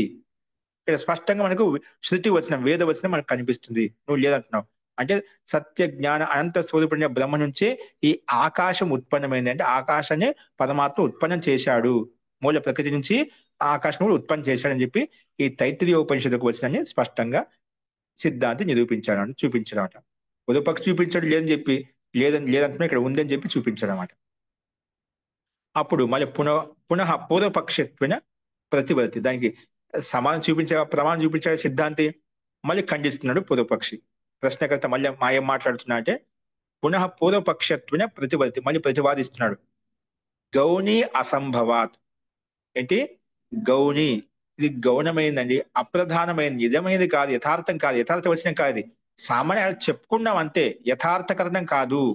గౌణి అసంభవాత్, ఇది గౌణమైంది. గౌణం అంటే అప్రధానమైంది, ముఖ్యమైనది కాదు, అందుకే అసంభవాత్. ఆకాశం ఉత్పన్నమైనట్టుగా ఎక్కడ సంభవించలేదు, ఇక్కడ ఆ స్థితి లేదు. గౌణ ప్రయోగం, ఇది ముఖ్య ప్రయోగం కాదు, సామాన్య ప్రయోగము అని పూర్వపక్షి అంటున్నాడు సిద్ధాంతిని. ఎలాగ చూపిస్తున్నారు చూడండి, ఇది గౌణ ప్రయోగం అని చెప్పి. గౌణి అసంభవాత్, గౌణ ప్రయోగం కాబట్టి, ముఖ్య ప్రయోగం కాబట్టి అసంభవం, సంభవం కాదు. ఏంటంటే చూడండి, యాహి తైత్తిరీయోపనిషది ఆకాశస్య ఉత్పత్తి శ్రూయతే సా గౌణి నతు ముఖ్య. తైత్తిరీయోపనిషత్తులో ఆకాశ ఉత్పత్తి శృతి ఏతే మనకు చూపించబడిందో, తస్మాద్వా ఏతస్మాత్ ఆత్మనః ఆకాశః సంభూత, ఆకాశం ఉత్పన్నమైంది అని చెప్పి ఏదో వచనం చెప్పబడిందో, ఆ వచనం అనేది గౌణి అంటే గౌణమైంది, అంటే అప్రధానమైంది, ముఖ్యమైనది కాదు. అందుకే నాతో ముఖ్య, గౌణం అప్రధానమైంది, నాతో ముఖ్యమైనది కాదు, అది ముఖ్యమైన వచనం కాదు, సామాన్య వచనం. కుతః, ఎలాగది ముఖ్య వచనం ఎందుకు కాదంటున్నావు? అసంభవ, సంభవించదు కాబట్టి. ఎందుకంటే తస్య ఉత్పత్తే అసంభవ, ఆకాశం ఉత్పన్న ఉత్పన్నం కూడా సంభవించదు, అసంభవం అని పూర్వపక్షి అంటున్నాడు. ఎందుకంటే నాహి సర్వగతస్య వ్యాపిన ఆకాశస్య ఉత్పత్తి భవితవ్యం. ఎందుకంటే ఆకాశం అంతటా వ్యాపించి ఉంది. ఇక్కడ ఉందని చెప్తాం, ఇక్కడ లేని చెప్తామా? ఎక్కడ లేని చెప్పండి. మొత్తం నీకు కనిపించే దృష్టిగోచరం అంటే మొత్తం నువ్వు ఎక్కడ వ్యాపింపజేసినా ఇక్కడ ఆకాశం లేని చెప్పనీకి లేదన్నమాట. అందుకే సర్వగతస్య వ్యాపిన అంటే అంతా వ్యాపించి ఉన్నటువంటి ఆకాశస్య ఉత్పత్తి భవితవ్యం. నా ఆకాశ ఉత్పత్తి నా భవితవ్యం. అంతటా వ్యాపించిన ఆకాశము ఉత్పన్నమైనట్టుగా ఇక్కడ మనకు శక్యం కాదనమాట. అంటే ఇక్కడ ఏదైనా ఉంది, ఇక్కడ లేదంటేనే మనం చెప్పగలుగుతామండి. ఇక్కడ ఆకాశం ఉత్పన్నం కాదనమాట. ఏదైనా ఉత్పన్నమైందంటే ఎట్లా ఉంటుందంటే, ఇప్పుడు ఒక ప్రకోష్టంలో మొత్తం అన్ని వస్తువులతో వ్యాపించి ఉందండి, ఎక్కడ అవకాశం లేదన్నమాట, ఎక్కడ ఖాళీ స్థలం లేదన్నమాట. నువ్వు దాన్ని ఖాళీ చేసేస్తావు. ఏం చేసావు? కొంచెం చేతులు అలా అన్నా అనుకోండి, కొంచెం ఖాళీ అయిపోయేట్టుగా ఉంటుంది. మన ఇంటి నిండా సామాన్లు ఉన్నాయి, బాగా నిండా ఉన్నాయన్నమాట, ఎక్కడ స్థలం లేదన్నమాట. అప్పుడు ఏం చేస్తాం? ఏదో ఒక స్థలం కావాలి కాబట్టి మనకి ఏం చేస్తాం, కొంచెం అన్ని సరిచేస్తాం, ఇటు అటు సరిచేస్తాం. అప్పుడు ఏమొస్తుంది? అవకాశం వస్తుంది అన్నమాట. ఏంటి? అవకాశం కలుగుతున్నావు. నువ్వు అలాగా అది నిజంగా అవకాశం ఉంది, అక్కడ మొత్తం వ్యాపించి ఉందన్నమాట. కానీ నువ్వు అలా అవకాశంగా కొంచెం పక్కకు తీసేసి అవకాశం ఉంది, ఆకాశం ఉత్పన్నమైంది, ఇక్కడ ఆకాశం ఉత్పన్నమై చూడు, నువ్వు కొంచెం ఖాళీ స్థలం చేసావన్నమాట, ఇక్కడ ఆకాశం ఉత్పన్నమైంది. అలాగే నువ్వు సామాన్య ప్రయోగం చెప్తున్నావు అన్నమాట, అది గౌణకథనం. అర్థమైంది ఈ విషయం చెప్పింది నేను. మొత్తం ఇంటి నిండా ఏదో సామాన్యత వ్యాపించి ఉంది, మనం ఇలా కొంచెం సరిచేసి కొంచెం ఖాళీ స్థలం పెట్టేసి అయితే ఖాళీ స్థలం ఉత్పన్నమైందో చూడు, ఆకాశం ఉత్పన్నమైంది, నువ్వు అలా అంటున్నది సామాన్య ప్రయోగం. వాస్తవంగా అది ఉత్పన్నమైందా? ముందుగానే అంతటా ఓతప్రోతమే ఉంది, అన్ని సామాన్లు నిండి ఉంది. అలాగా ఆకాశం కూడా ఈ బ్రహ్మాండం అంతా నిండి ఉంది, ఎక్కడ కూడా అవకాశం లేదన్నమాట. అందుకే ఎక్కడ ఉత్పన్నం అవుతుంది? అవకాశం ఉత్పన్నమైంది అంటాం. ఈ వస్తువు ఇక్కడ ఉంది, ఇక్కడ లేదు కాబట్టి ఇక్కడ ఉత్పన్నం చేశామని చెప్పగలుగుతామంట కదా. అలాగా ఆకాశానికి అలాంటి అవకాశం లేదు కాబట్టి ఆకాశం ఉత్పన్నం కాదు. అందుకే ఆకాశస్య ఉత్పత్తి నా భవితవ్య, అలా ఉత్పన్నం కావడానికి శక్యం కాదు. ఎందుకంటే అవకాశాత్మన తస్య అభివ్యక్తి భావాత్ స్యాత్ ఉత్పత్తి కథనం. అందుకే అవకాశాత్మన తస్య అభివ్యక్తి భావాత్. ఇప్పుడు అవకాశం తీసుకునేది ఎలా అవకాశం తీసుకున్నాం మనము చెప్పే కదా, అంతటా ఇంటి నిండా సామాన్ నిండి ఉన్నాయి, దాంట్లో మనం కొంచెం ఖాళీ స్థలం చేసామన్నమాట. ఖాళీ స్థలం చేయగానే కొంచెం ఒక అవకాశం దొరికింది, కొంచెం జగ అంటే కొంచెం స్థలం ఉత్పన్నమైంది అన్నమాట. దాన్ని అవకాశం ఉత్పన్నమైంది అంటే ఆకాశం ఉత్పన్నమైంది అంటున్నామాట. దాన్నే అవకాశ ఆత్మ, అవకాశం అంటే ఆకాశం అంటే ఖాళీ స్థలం అనమాట. అవకాశ ఆత్మన తస్య అభివ్యక్తి భావాత్. నేను అన్ని స్థామాన్ని ఇటువంటి సరి చేసి దాన్ని కొంచెం అవకాశం ఉత్పన్నం చేసుకున్నాం, ఖాళీ స్థలం ఉత్పన్నం చేసుకున్నాం, అదే అభివ్యక్తమైంది అన్నమాట. ఏంటది? అక్కడ విద్యమానం కూడా అభివ్యక్తమైంది, ఖాళీ కాదు అది, మొట్టమొదటి విద్యమానంగా ఉంది. అది మాత్రం కొంచెం ఖాళీ స్థలం చేసి నువ్వు అది ఆకాశం ఉత్పన్నమైంది అంటున్నావు. అందుకే తస్య అభివ్యక్తి భావాత్ అలా నువ్వు అంటున్నావు. కానీ స్యాత్ ఉత్పత్తి కథనం. అందుకే అభివ్యక్తి భావాత్ స్యాత్ ఉత్పత్తి కథనం. నువ్వు అలాగా కొంచెం ఖాళీ చేసుకుని ఆకాశం ఉత్పన్నమని చెప్తున్నావు, అది నువ్వు చెప్పుకుంటున్నావు, వాస్తవకం కాదు, యథార్థం కాదు. అది అంతటా ఓతప్రోతమై ఉంది, ఆకాశం అంతా నిండి ఉంది, ఎక్కడ కూడా అవకాశం లేదు. నువ్వు అలా గౌణ ప్రయోగం చెప్పుకో, దాంట్లో ఇబ్బంది లేదు అని చెప్పి ఈ రకంగా లౌకిక దృష్టాంతాన్ని అలాగ సామాన్య కథనం అని చెప్పాడన్నమాట. ఓకేనా? ఇది యథార్థమే కదా. మనం నిండుగా ఉన్నప్పుడు కొంచెం అన్ని సరి చేసుకొని కొంచెం ఖాళీ స్థలం ఉత్పన్నం చేసుకుంటాం లేదా? చేసుకుని ఖచ్చితంగా. చాలా మంది నిండుగా బస్సులో వెళ్ళిపోతున్నాం, ప్రయాణం చేస్తున్నాం, అక్కడ అంతా నిండుగా ఉంది అన్నమాట, కానీ కొంచెం సర్దుకొని చెప్పి ఖాళీ స్థలం చేసుకొని మనం అక్కడ కూర్చుంటాం లేదా? అది ఖాళీ స్థలం ఉత్పన్నమైందన్నమాట. అలాగా ఆకాశం ఉత్పన్నమైందని నువ్వు చెప్తున్నావు అంతే. నిజంగా వాస్తవంగా అక్కడ ఆకాశం లేదు, ఆకాశం ఉత్పన్నం కాలేదు అని పూర్వపక్షి ఈ రకంగా చెప్పాడు. కరెక్టే చెప్పాడు కదండి, తప్పు చెప్పాడా? అని చెప్పింది దృష్టాంతం కరెక్టే కదా? విద్యమానంగా ఉన్నది లేదు అనడం, విద్యమానంగా ఉన్నది లేదు అనడం సమంజసం కాదు కదా మహోదయ. ఇప్పుడు ఆకాశం అదే మరి మొత్తం అంత నిండి ఉన్న దాంట్లో కొంచెం ఖాళీ చేసుకొని ఆకాశం ఉత్పన్నమైంది అంటున్నాడు అనమాట. అది ఉత్పన్నమైందా? అది అక్కడ మొదట్లో ఎలా ఉందో అలాగే ఉంది. అది నువ్వు ఉత్పన్నమైన భావించుకుంటున్నావు అంటే గౌణ ప్రయోగం సామాన్య ప్రయోగం చెప్పుకున్నాం, అదే ఉత్పన్నం కాలేదు ఆకాశం. మొట్టమొదటి ఎప్పటి నుంచో విద్యమానంగా ముందుగానే ఉంది, అది ఉత్పన్నం కాలేదు అనమాట. అంటే ఒకవేళ ఉత్పన్నమైతే అది ఏకదేశంగా కనిపించాలి కదా మహోదయ. దృష్టాంతాన్ని పట్టుకో, అదే అంతా సిద్ధాంతం కరెక్టే, మనం దాంట్లో వెళ్ళిపోలేదు, నువ్వు చెప్పింది కరెక్టే. ఇక్కడ మనకు ఆయన పూర్వపక్షి ఎలా చూపిస్తున్నాడు, ఇదంతా ఆకాశం కొంచెం ఖాళీ స్థలం చేసుకొని ఆకాశం ఉత్పన్నమైన అలా నువ్వు భావించుకుంటున్నావు, గౌణ ప్రయోగం చెప్పుకున్నావు. నిజం కాదు, వాస్తవం అది. అక్కడ లేనిది అక్కడ ఉత్పన్నమైందా? అలా కదా, ముందు విద్యమానం మొదటి నుంచి ఉంది, విద్యమానంగా ఉంది. అలా నువ్వు గౌణ ప్రయోగం చెప్పుకుంటున్నావు అంతే, ఖాళీ స్థలం ఉత్పన్నమైందని చెప్పి. ఓకేనా, ఇది ఒకటి చెప్పాడు. ఇంకో దాన్ని పుష్టి కొద్దికి ఇంకో ప్రమాణం చూపిస్తున్నాడు. తత్రైవ హేతు ప్రదీయతే, అక్కడ ఇంకొక ప్రమాణం చెప్తున్నామాట. ఏ ప్రమాణం చెప్తున్నాడు? శబ్దాచ, అక్కడ శబ్ద ప్రమాణం కూడా ఉన్నమాట. ఈ ఆకాశం ఉత్పన్నం కాలేదని చెప్పి ఒక శబ్దం ద్వారా కూడా తెలుస్తుంది ఆకాశం ఉత్పన్నం కాలేదు. ఎలాగ చూడండి, ఆకాశస్య అనుత్పత్తి విషయ ప్రయుజ్యమానాద్ విశేషణ శబ్దాదపి సాకిల ఉత్పత్తి గౌణీ మంతవ్య. ఇక్కడ ఈ శబ్దం అంటే ఒక విశేషణ శబ్దం ఉందంట. ఆకాశస్య అనుత్పత్తి, ఆకాశం ఉత్పన్నం కాలేదు అనే విషయంలో ప్రయోగించేటువంటి ప్రయోగించేటువంటి విశేషణ శబ్ద, అక్కడ ఆకాశం ఉత్పన్నం కాదని చెప్పి ఒక శబ్దాన్ని విశేషణమైన శబ్దాన్ని ప్రయోగించామట. విశేషణం ఎప్పుడు విశేషాన్ని బోధిస్తున్నామట, దాన్ని వ్యక్తం చేస్తుంది, దాన్ని బలపరుస్తున్నామట. అందుకే అక్కడ ప్రయోగించినటువంటి విశేషణ శబ్దాదపి, ఆ శబ్దం ద్వారా కూడా సాఖిల ఉత్పత్తి గౌణీ మంతవ్య, ఆకాశం ఉత్పన్నమైందని చెప్పడం గౌణ ప్రయోగము, ముఖ్య ప్రయోగం కాదు. ఏంటి ఆ గౌణ ప్రయోగము విశేషణ శబ్దం అంటే చెప్తున్నాడు. వాయుశ్చ అంతరిక్షం చ ఏతద్ అమృతం. వాయుశ్చ, వాయు అనేది అంతరిక్షం చ ఏతద్ అమృతం, ఇక్కడ అమృతం అని చెప్పారు. వాయు అంతరిక్ష అమృతం అవి ఇక్కడేంటి గౌణ ప్రయోగం, సామాన్య కథను చెప్పామట. ఏంటి వాయుశ్చ అంతరిక్షం చ ఏతద్ అమృతం. అమృతం అంటే ఇప్పుడు మృతం కాదన్నమాట, ఇప్పుడు శాశ్వతంగా ఉంటుందన్నమాట. అలాగే యది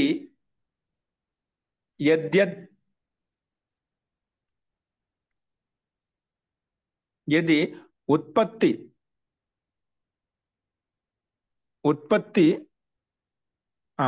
మత్వ నస్పదం నా అమృతం.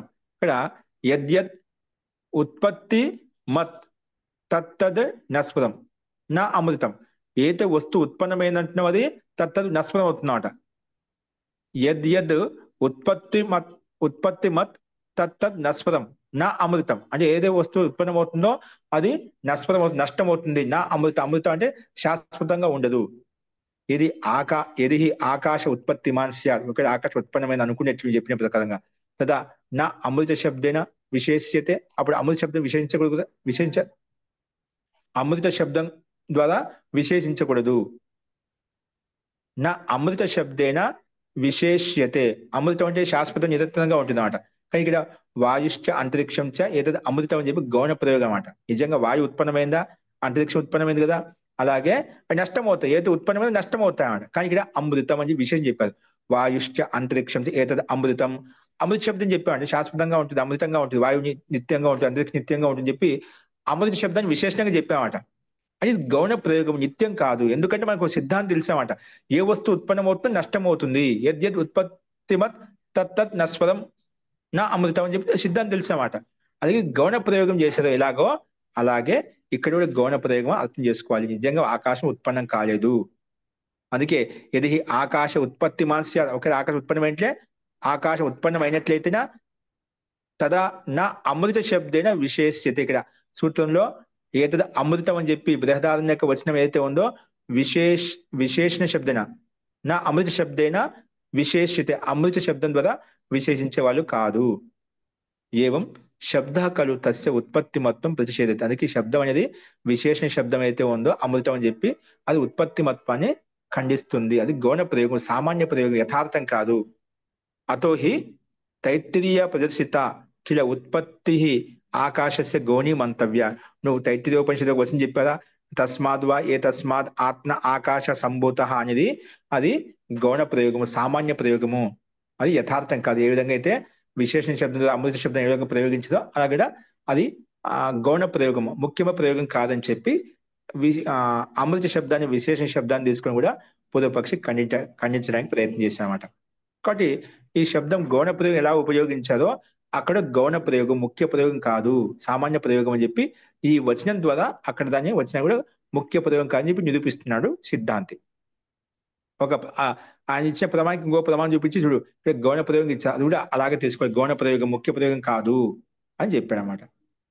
అందుకే గౌణీ మంతవ్యం, నువ్వు తైత్తిరీయోపనిషత్తు యొక్క వచనం ఏది చెప్పావో అది గౌణమైంది అంటే అప్రధానమైంది, ముఖ్యమైనది కాదు అని చెప్పి పూర్వపక్షి రకంగా దీన్ని ఖండించాడనమాట. ఓకేనా, ఇది స్పష్టమైంది కదా. అంతేకాకుండా ఆకాశస్య ఉత్పత్తి గౌణత్వే అన్యో హేతు పూర్వపక్షతయ ప్రజీయతే. ఆకాశస్య ఉత్పత్తి నీ ఆకాశ ఉత్పన్నమైంది నువ్వు నువ్వు ఏది చెప్తున్నావో, తైత్తిరీయ ఉపనిషత్తుకు వచ్చింది చెప్తున్నావో అది గౌణ ప్రయోగము, ముఖ్య ప్రయోగం కాదు అని చెప్పడానికి ఇంకొక కారణం చెప్తున్నాడు పూర్వపక్షి. ఇంకొక బలమైన సూత్రం తీసుకొస్తున్నామట. అది తన మాటను, తన వాక్యాన్ని, తన వచనాన్ని నిరూపించడం కొరకు పూర్వపక్షత ప్రజయితే, ఇంకా పూర్వపక్షి ఇంకొక ప్రమాణం చూపిస్తున్నాడు అనమాట. అక్కడ విశేష శబ్దం ద్వారా కూడా ఆకాశం ఉత్పన్న కాలం తెలుస్తుంది. అలాగే ఇక్కడ ఇంకొక ప్రమాణం చూపిస్తున్నాడు చూడండి. స్యాచ్చ ఏకస్య బ్రహ్మశబ్దవత్, స్యాచ్చ ఏకస్య బ్రహ్మశబ్దవత్. ఒక్కొక్కసారి లేని గౌణ ప్రయోగం, కొన్ని చోట్ల ముఖ్య ప్రయోగం చెప్పబడుతుంది, కొన్ని చోట్ల గౌణ ప్రయోగం కూడా చెప్పబడుతుంది. స్యాచ్చ ఏకస్య బ్రహ్మశబ్దవత్. కొన్ని చోట్ల బ్రహ్మశబ్దం గౌణంగా ఉపయోగించబడుతుంది, కొన్ని చోట్ల ముఖ్యంగా కూడా ఉపయోగించబడుతుంది. అలాగా ఆకాశ శబ్దంలో ఒక్కోసారి చెప్పుకునే ముఖ్య ప్రయోగం చెప్పుకుంటాం, అనుకుందాం నిజంగా ముఖ్య ప్రయోగం అనుకుందాం, కాసేపు గౌణ ప్రయోగం ముఖ్య ప్రయోగం అనుకుందాం. అలాగే బ్రహ్మశబ్దం ఏ విధంగా ముఖ్య గౌణ ప్రయోగాలు వస్తుందో అలాగా అక్కడక్కడ ఉండొచ్చు. స్యాచ్చ ఏకస్య బ్రహ్మశబ్దవత్ ఎక్కడ ఉంటేనా అలా ఉన్నాయండి. అది ఒకసారి అలా కనిపి, ఒకసారి సందర్భం అంటే అలా చెప్పుకుంటా, ఇలా చెప్పుకుంటామాట బ్రహ్మశబ్దవత్ అని చెప్పి మళ్ళీ పూర్వపక్షి అలాకుండా మళ్ళా ప్రమాణంగా గౌణ ప్రయోగం చెప్తున్నామట. చూడండి, స్యాచ్చ ఏకస్య అంటే తత్ర తైత్తిరీయోపనిషది యా ఖలు ప్రయుక్త సంభూత శబ్ద ఆకాశ సంభూత అని చెప్పుకున్నదా. తైత్తిరీయోపనిషది తస్మాద్ వా ఏతస్మాద్ ఆకాశ సంభూత ఏత నువ్వు వచనం చెప్పావో అంటే పూర్వపక్షిని అంటున్నావట. ఈ సిద్ధాంతి పూర్వపక్షి వచనం చూపిస్తున్నావట. పూర్వపక్షి సిద్ధాంతి చెప్తున్నాడు, నువ్వు ప్రమాణం చూపించావో తస్మాద్ వా ఏతస్మాద్ ఆకాశ సంభూత అని చెప్పి ప్రయోగించావో, సంభూత శబ్ద అంటే ఆకాశ సంభూత అది ప్రయోగించావు కదా. అలాగే ఆకాశాద్ వాయు, ఆకాశం నుంచి వాయు ఉత్పన్నమైంది. నా సఖలు నా ముఖ్యతయా స్యాత్ ఆకాశ విషయ ఉత్పత్తి అర్థక. అది ముఖ్య విషయం కాదన్నమాట. అక్కడ సఖలు నా ముఖ్యతయా స్యాత్, ముఖ్య రూపం చెప్పలేదు అనమాట. ఈ విషయంలో ఆకాశ విషయ ఉత్పత్తి అర్థక, ఆకాశ ఉత్పత్తి అర్థకం అని చెప్పి అక్కడ ముఖ్యంగా చెప్పలేదు అనమాట. కింద గౌణత్వేన స్యాత్, అది గౌణ రూపంలో చెప్పబడింది. గౌణ రూపంలో అప్రధాన రూపంలో చెప్పబడింది అనమాట. ఎందుకంటే తత్ర భవేత్ వాయు ప్రభృతీన్ ప్రతి తు ఉత్పత్తి బోధక. అక్కడ కేవలము తత్ర భవేత్ వాయు ప్రభృతి అంటే వాయు వరకు ప్రతి వాయు ప్రభృతిని ప్రతి తు ఉత్పత్తి బోధక. కేవలం వాయు ఉత్పన్నమవుతుంది, తేజస్సు ఉత్పన్నమవుతుంది. అలాగా ఆ ఉత్పత్తి బోధక శబ్దం అంటే ఉత్పత్తిని చెప్పే బోధక శబ్దం అంతే. అంతేగాని అక్కడ ఆకాశ ఉత్పత్తి చెప్పలేమట. తత్ర భవేత్ వాయు ప్రభృతిని వాయువు వరకు ఉత్పత్తి బోధక శబ్దం అనమాట. ఇక్కడ ఉత్పత్తి చెప్పడం ముఖ్య ఉద్దేశం అక్కడ. అందుకే కథం స్యాత్ ఏకస్మిన్ సందర్భే అంటే ఒకే సందర్భంలో కథం స్యాత్ ఏకస్మిన్ సందర్భే గౌణ ముఖ్య ప్రవృత్తిక ఇత్యత్ర ఉచ్యతే. ఇక్కడ లేండి అక్కడ అది కేవలం ఉత్పత్తి బోధన చెప్తుంది, గౌణ అక్కడ తేజస్సు విషయంలో అలాగే వాయు విషయంలో ఉత్పత్తి విషయం చెప్తుంది అన్నప్పుడు మీకు సందేహం రావచ్చు. కథం స్యాత్ ఏకస్మిన్ సందర్భే గౌణ ముఖ్య ప్రవృత్తిక ఇత్యత్ర ఉచ్యతే. మరి ఒకే సందర్భం ఇది ముఖ్యమైనది, ఒకే సందర్భం ఇది అప్రధానమైంది ఎలా చెప్పగలుగుతాం? స్యాత్య ఏకస్య బ్రహ్మశబ్దం ఒక చోటేమో ముఖ్య ప్రయోగం చెప్పండి, ఒక చోట గౌణ ప్రయోగం చెప్పండి. అలాగే ఇలా చెప్పగలుగుతాం? ఒకే సందర్భంలో ఇది ముఖ్యమైనది, ఇది ముఖ్యం కాదు, ఒకే వస్తువులు ఒకే పదాలు అది చెప్పడానికి ఉంటుందా అని కథం స్యాత్ ఏకస్మిన్ సందర్భే గౌణ ముఖ్య ప్రవృత్తిక అని ప్రశ్నించినప్పుడు ఇత్యత్ర ఉచ్యతే. దానికి సమానం చెప్తున్నాడు. ఏ రకంగా అంటే మొదలు ప్రశ్నించడం మళ్ళా ఇలా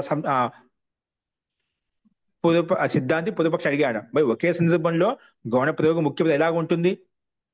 దానికి చెప్తున్నాడు, యది ఏకస్య సంబోధ శబ్దస్య గౌణ ముఖ్యార్థకత్వే ఏకస్మిన్ సందర్భే అపి స్యాత్. ఇది ఏకస్య సంభూత శబ్దస్య, నువ్వు అంటున్నా ఒకే సంభూత శబ్దానికి, ఇది ఏకస్య సంభూత శబ్దస్య గౌణ ముఖ్యార్థకత్వం ఏకస్మిన్ సందర్భే అపి స్యాత్. అంటే సంభూత శబ్దానికి గౌణ ప్రయోగంలో ముఖ్యార్థకంలో విషయంలో ఒకే సందర్భంలో ఉంది అనమాట. ఎలాగ ఉందంటే ఎలా ఉంది, ఎక్కడ ఉంది, ఎక్కడ వచ్చిందంటే బ్రహ్మ శబ్దానికి సమానంగా. అంటే బ్రహ్మ శబ్దం ఏమో కొన్ని చోట్ల ముఖ్య ప్రయోగంలో గౌణ ప్రయోగంలో అంటే అప్రధాన రూపంలో చెప్పబడింది అన్నమాట. ఎక్కడంటే యథాహి బ్రహ్మశబ్ద ఏకస్మిన్నేవ సందర్భే గౌణ ముఖ్యార్థయో సంప్రయుజ్యతే. ఈ బ్రహ్మశబ్దము ఒకే సందర్భంలో ఒకే ప్రకరణంలో గౌణ రూపంలో అంటే ముఖ్య రూపంలో అముఖ్య రూపంలో అంటే ముఖ్యం కాకుండా కూడా 2 రకాల ప్రతిపాదించబడింది అనమాట. గౌణ ముఖ్యార్థయో సంప్రయుజ్యతే. 2 రకాల ముఖ్య రూపంలో ముఖ్యం కాదని చెప్పి 2 రకాలుగా సంప్రయుజ్యత విశేషంగా ప్రయోగించబడింది. ఎక్కడంటే తపసా బ్రహ్మ, తపస అని తపస్సు ద్వారా బ్రహ్మ విజిజ్ఞాసస్వ, తపస్సు ద్వారా బ్రహ్మను తెలుసుకోవాలి. అంతే కదా, తపస్సు ద్వారా బ్రహ్మ తెలుసుకొని చెప్పుకుంటాను. తపస బ్రహ్మ విజిజ్ఞాస ఇక్కడ ఏంటి, బ్రహ్మ ముఖ్య ప్రయోగం అన్నమాట. బ్రహ్మ ముఖ్య తపస్సు ద్వారా బ్రహ్మ విజిజ్ఞాసస్వ అంటే విశేషంగా తెలుసుకోవాలి. ఎలా తెలుసుకోవాలి, తపస్సు సాధనము లక్ష్యము బ్రహ్మ అన్నమాట. తపస్సు ద్వారా బ్రహ్మ విజిజ్ఞాసస్వ అని చెప్పుకున్నామాట. అంటే బ్రహ్మ తెలుసుకోవాలి. ఇక్కడ బ్రహ్మ శబ్దం ఏంది, ముఖ్య ప్రయోగం. అంతే కదా, తపస్సు చేత మనం బ్రహ్మను తెలుసుకోవాలి అనేది బ్రహ్మ ఇక్కడ శబ్దం ముఖ్య ప్రయోగం అనమాట. అలాగే తపో బ్రహ్మ ఇది, అక్కడ మళ్ళీ ఆ తపస్సే బ్రహ్మ అని చెప్పారు అక్కడ మళ్ళా. తపస్సే బ్రహ్మ అంటే అది గౌణ ప్రయోగం. తపస్సు బ్రహ్మ అవుతుందండి. తపో బ్రహ్మ ఇది, ఆ తపమే బ్రహ్మ అంటున్నామాట. తపో బ్రహ్మ అవుతుందా, ఇక్కడ ఇది గౌణ ప్రయోగం అన్నమాట. అలాగే బ్రహ్మ శబ్దం ఒక చోట ముఖ్య ప్రయోగము, ఒక గౌణ ప్రయోగం వచ్చిందో, అలాగే ఆకాశం ఉత్పన్నమైంది అనే విషయంలో అది గౌణ ప్రయోగం. ఒకసారి కొంచెం ముఖ్య రూపం చెప్పి ఉండొచ్చు, కానీ వాస్తవంగా ఆకాశం ఉత్పన్నం కాలేదు. ఈ విధంగా బ్రహ్మ శబ్దానికి 2 చోట్ల ముఖ్య రూపంలో గౌణ రూపంలో ప్రయోగించబడుతుందో అలాగే అది కూడా తీసుకోవాలి. ఆకాశం ఉత్పన్నమైన ఆకాశం ఉత్పత్తి విషయం అలాగే అర్థం చేసుకోవాలి అని చెప్పి పూర్వపక్షిలాగా తన వచనాన్ని సిద్ధింప చేసుకోవడం కొరకు ఇదొక ప్రతిపాదించాలన్నమాట.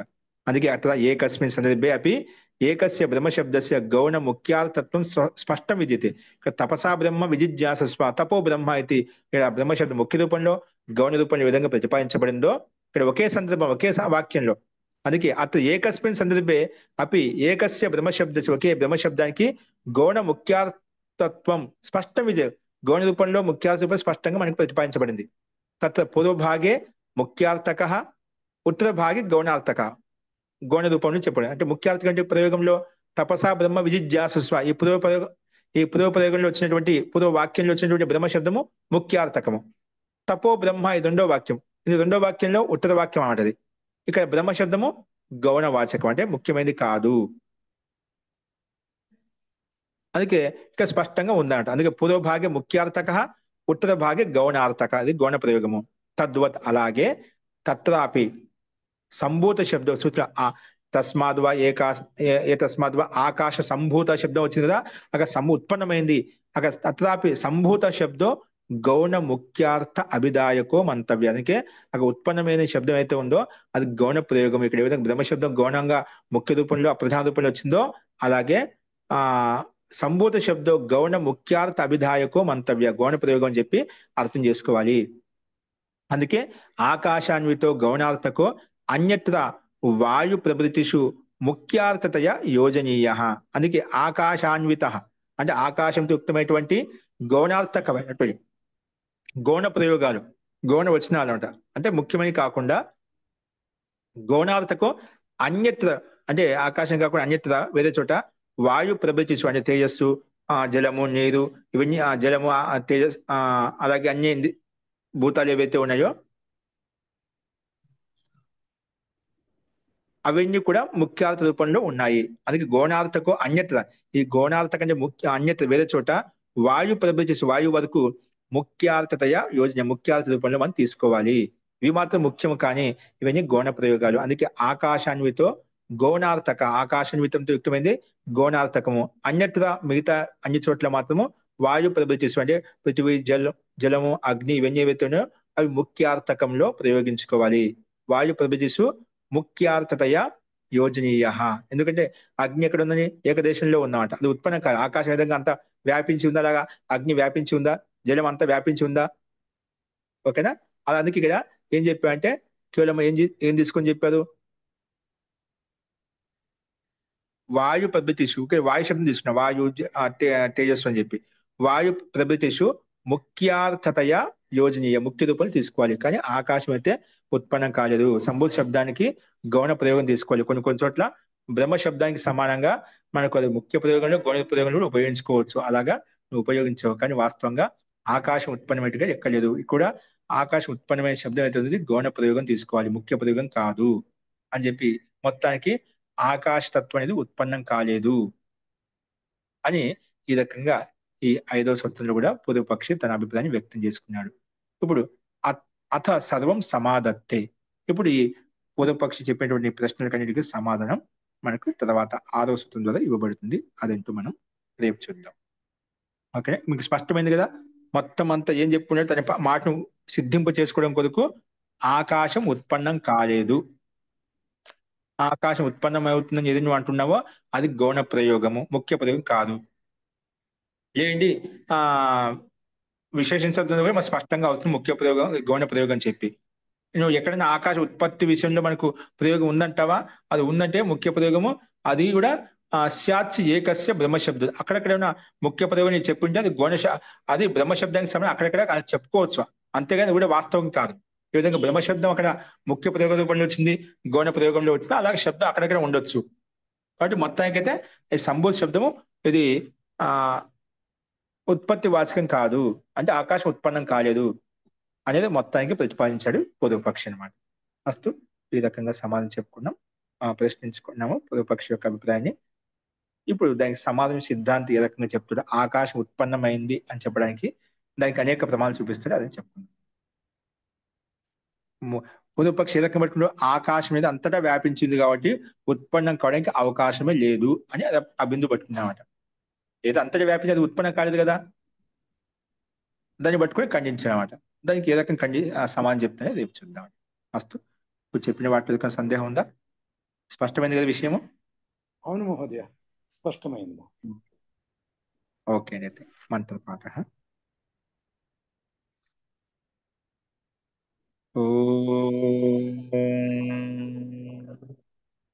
సర్వే భవంతు సుఖినః, సర్వే సంతు నిరామయాః, సర్వే భద్రాణి పశ్యంతు, మా కశ్చిత్ దుఃఖభాగ్ భవేత్. ఓం శాంతి శాంతి శాంతి. సర్వేభ్యో నమః. అందరికీ నమస్కారం అండి. నమస్తే మహోదయ.